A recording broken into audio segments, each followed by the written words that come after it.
आदाबर से नाजरीन, आप देख रहे हैं एनए न्यूज़ और मेरा नाम है खालिद अली। आइए एक नज़र डालते हैं खबरों पर।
మీడియా మిత్రులందరికీ print and electronic media photo video journalist అందరికీ నమస్కారం. ముఖ్యంగా ఎంతో శ్రమ పడి పార్టీ కష్టపడి గెలిచినటువంటి మా కార్పొరేటర్లందరూ 16 మంది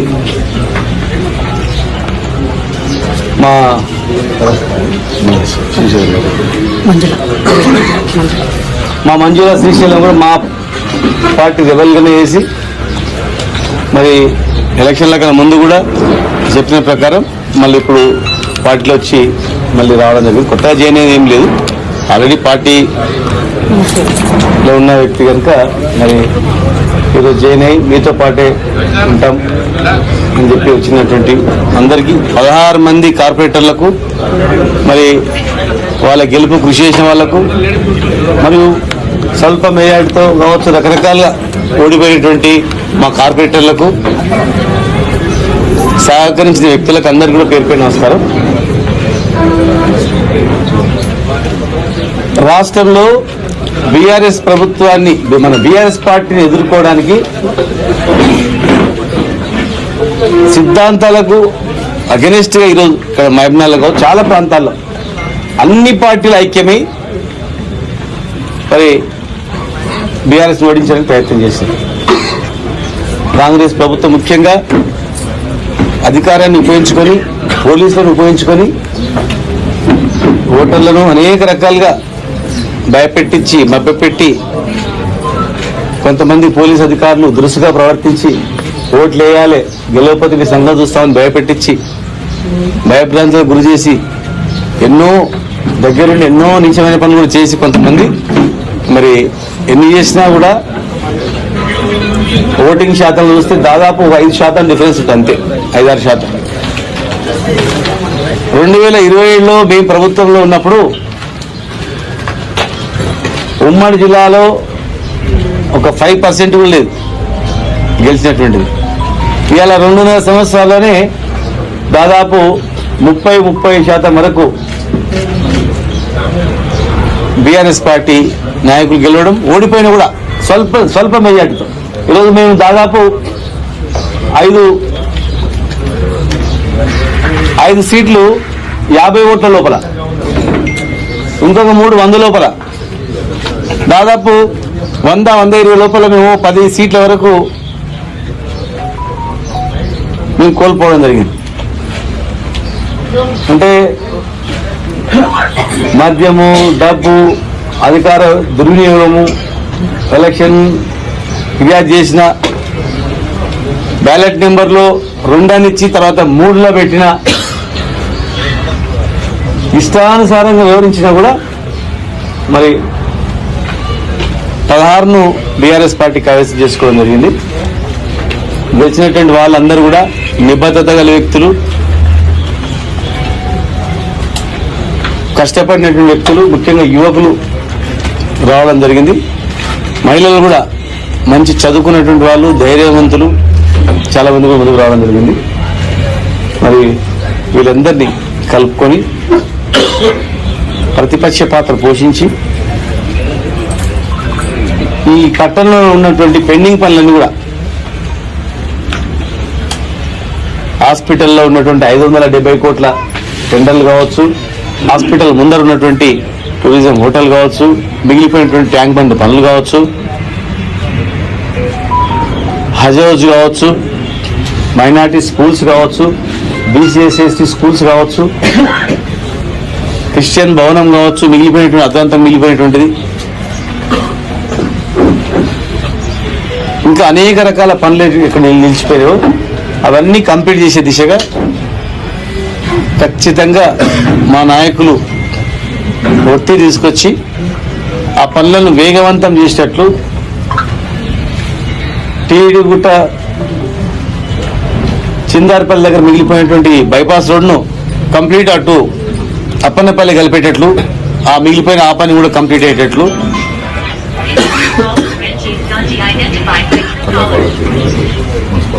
అన్ని పనులు కంప్లీట్ అయినా ఓపెన్ చేయకుండా మిగిలిపోయినటువంటి కళాభారతి కావచ్చు, ఓపెన్ కూడా చేసినాము. జస్ట్ అలా ప్రజలకు వదిలిపెట్టాలి, ప్రజలకు ఇవ్వాలంతే. కొన్ని కుర్చీలు అరేంజ్ చేసి శిల్పారాం కావచ్చు, శిల్పారాం పక్కన అమ్యూజ్మెంట్ పార్క్ కావచ్చు, 26,000 ఎకరాల జంగల్ సఫారీ కావచ్చు, KCR Mayur urban echo park కావచ్చు, అందులో ఉన్నటువంటి 2 ఎకరాల బర్డ్ ఎన్క్లోజర్ కావచ్చు, చాలా ఉన్నాయి. అవన్నీ కూడా కొత్త ఎస్పీ భవనం కూడా శాంక్షన్ చేసి ఫౌండేషన్ చేసినాం 50 కోట్లతో. అది కావచ్చు, ఏవైతే మిగిలిపోయావో ప్లస్ ఆ వార్డులలో ఉన్నటువంటి సమస్యలను ఎండగడుతూ ప్రధాన ప్రతిపక్ష పాత్ర పోషిస్తూ ఖచ్చితంగా ముందుకు నడుపుతున్నటువంటి విశ్వాసం, పూర్తి విశ్వాసం నాలో ఉంది. ఈ రాష్ట్రంలో ఎన్నికల కమిషన్ అనేది ఎప్పుడు చూడలే ఇట్లా ఇంత ఘోరంగా విఫలమైంది. ఎవరు ఫోన్ చేసినా, అసలు ఎన్ని ఫిర్యాదులు చేసినా ఒక్కదాన్ని కూడా పట్టించుకున్న పాపాన పోలేదు. విచ్చలవిడిగా డబ్బుల సంచులు ప్రతి నియోజకవర్గానికి వెళ్తున్నా ఒక్క దగ్గర పట్టుకున్నది లేదు. దగ్గరుండి కొంతమంది అధికారులు చేర్చింది, పగడ్బందీగా బందోబస్తు పెట్టి, బందోబస్తుతో డబ్బుల సంచులు అన్ని నియోజకవర్గాలకు పంపి అధికారాన్ని ఉపయోగించి పోలీస్ జులుంతో నడిపినా కూడా ఈరోజు మేము 2023 ఆ రోజు కాంగ్రెస్ మా ప్రభుత్వం ఉన్నప్పుడు కాంగ్రెస్ పార్టీ చూసుకుంటే దానికి ఒక 5% మేము 25 నుంచి 30% రావడం జరిగింది రాష్ట్రం మొత్తం మీద కూడా. అంటే ప్రభుత్వ వ్యతిరేకత అనేది కనపడతా ఉంది. మేము 6 గ్యారెంటీల మీద దృష్టి పెడతాం. ఇస్తానన్న 6 గ్యారెంటీల మీద కూడా ఖచ్చితంగా దృష్టి పెడతాం. పట్టణంలో మంచినీళ్ళు అనేది సరిగా వస్తలేదు. అన్ని పైప్ లైన్లు వేసినాం, ట్యాంకులు కట్టినా నీళ్ళు తెచ్చినాం. సరైనటువంటి శుద్ధి చేయకుండా అమ్ముతున్నారు. ఖచ్చితంగా మా వాళ్ళు అక్కడ పోతారు, ఇన్స్పెక్షన్ చేస్తారు, నీళ్లు మంచిగా ఇస్తున్నారా లేదా ఏంటి అని కూడా పరిశీలిస్తారు. అనుభవించిన కౌన్సిలర్స్ కూడా ఉన్నారు, 2nd, 3rd టర్మ్లో ఉన్న వాళ్ళు కూడా ఉన్నారు. మరి మంచినీటి పైన అదేవిధంగా అండర్ గ్రౌండ్ డ్రైనేజ్ కూడా 300 కోట్లతో నేను ఉన్నప్పుడే జీవో తెచ్చినాం. దాన్ని వాళ్ళు జియో నెంబర్ మార్చి వాళ్ళ డేట్లు వేసుకున్నారు. అయినా ఆ జీవోలో కూడా మేము తెచ్చిన జియో నెంబర్ ఉంది దానిలో, ఆ జీవోలో కూడా దాన్ని కూడా మేము అండర్ గ్రౌండ్ డ్రైనేజ్ కూడా కంప్లీట్ చేయాలని చెప్పి ఒత్తిడి తీసుకొస్తాం. రాష్ట్రంలో అన్ని మార్కెట్లు కూడా కట్టినాం. మేము మార్కెట్లుగానే ఉండాలా. మార్కెట్లను ఏదో మారుస్తామంటే మార్కెట్ డిజైన్ వేరే ఉంటుంది, స్కూల్ డిజైన్ వేరే ఉంటుంది, గ్రంథాలయం డిజైన్ వేరే ఉంటుంది, ఇల్లు డిజైన్ వేరే ఉంటుంది, జైలు డిజైన్ వేరే ఉంటుంది, బందర్దొడ్డి డిజైన్ వేరే ఉంటుంది, బాత్రూమ్ డిజైన్ వేరే ఉంటుంది.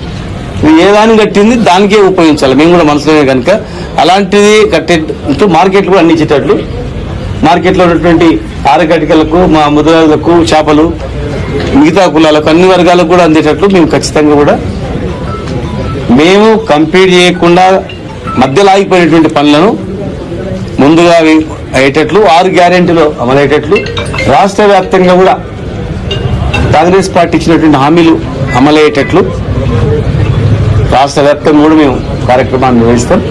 42% బీసీలో రిజర్వేషన్ ఇస్తా అని చెప్పి మరి చట్టబద్ధత ఇవ్వకుండా పోవడం జరిగింది. మళ్ళీ ఇప్పుడు జెడ్పీ ఎంపీపీ ఎలక్షన్స్ లో కూడా పోవాలని చూస్తా ఉంది. జెడ్పీటీసీ ఎంపీపీలు కూడా రిజర్వేషన్ మొత్తం కూడా డ్రా ద్వారా తీయడం జరిగింది. ఎక్కడ జిల్లా పరిషత్ చైర్మన్, ఎక్కడ ఎంపీపీలు, బీసీలు ఎంతమంది, ఎస్సీలు ఎంతమంది, జనరల్ ఎంతమంది, ఎస్టీలు ఎంతమంది ఉంది, ఉమెన్ అంతా దాని ప్రకారమే చేసేటట్లు కూడా మేము కార్యక్రమాన్ని నిర్వహిస్తాం. మరి ఈ జిల్లాలో అన్ని మున్సిపాలిటీలలో గెలుపు కృషి చేసినటువంటి వాళ్లకు, రాష్ట్ర వ్యాప్తంగా అన్ని మున్సిపాలిటీలో పనిచేసినటువంటి నాయకులకు మరి కృతజ్ఞత తెలియజేస్తూ, ముఖ్యంగా ఉద్యోగులు, రిటైర్డ్ అయిన ఉద్యోగులు, యువకులు ప్రత్యేకమైన దృష్టి పెట్టాలి. యువకులకు 2 లక్షల ఉద్యోగాలు ఇంతవరకు రిక్రూట్మెంట్ కాల. రిటైర్డ్ అయిన ఉద్యోగులకు ఇప్పటివరకు కూడా బెనిఫిట్స్ ఇస్తారు. 26 లక్షల మంది, 26,000 మంది అయింది. సిపిఎస్ రద్దు చేస్తామన్నారు, ఓపీఎస్ ఇస్తామన్నారు. ఇంతవరకు కూడా 4.5 లక్షల ఉద్యోగుల యొక్క జీవితాలు అగమ్య గోచరంగా ఉంది. ఈ రాష్ట్రంలోనే, దేశంలోనే 5 డిఎల్ పెండింగ్ ఉన్న రాష్ట్రం ఇది ఒక్కటే. పిఆర్సీ వెంటనే అమలు చేస్తామన్న 6 నెలల్లో ఇప్పటివరకు అమలు కాలేదు. కనుక రిటైర్డ్ అయిన ఉద్యోగులు, యువకులు, ముఖ్యంగా మన మహిళలకు ఎక్కడ కూడా రక్షణ లేదు. అత్యాచారాలు, అఘాయిత్యాలు అన్ని జరుగుతూ ఉన్నాయి.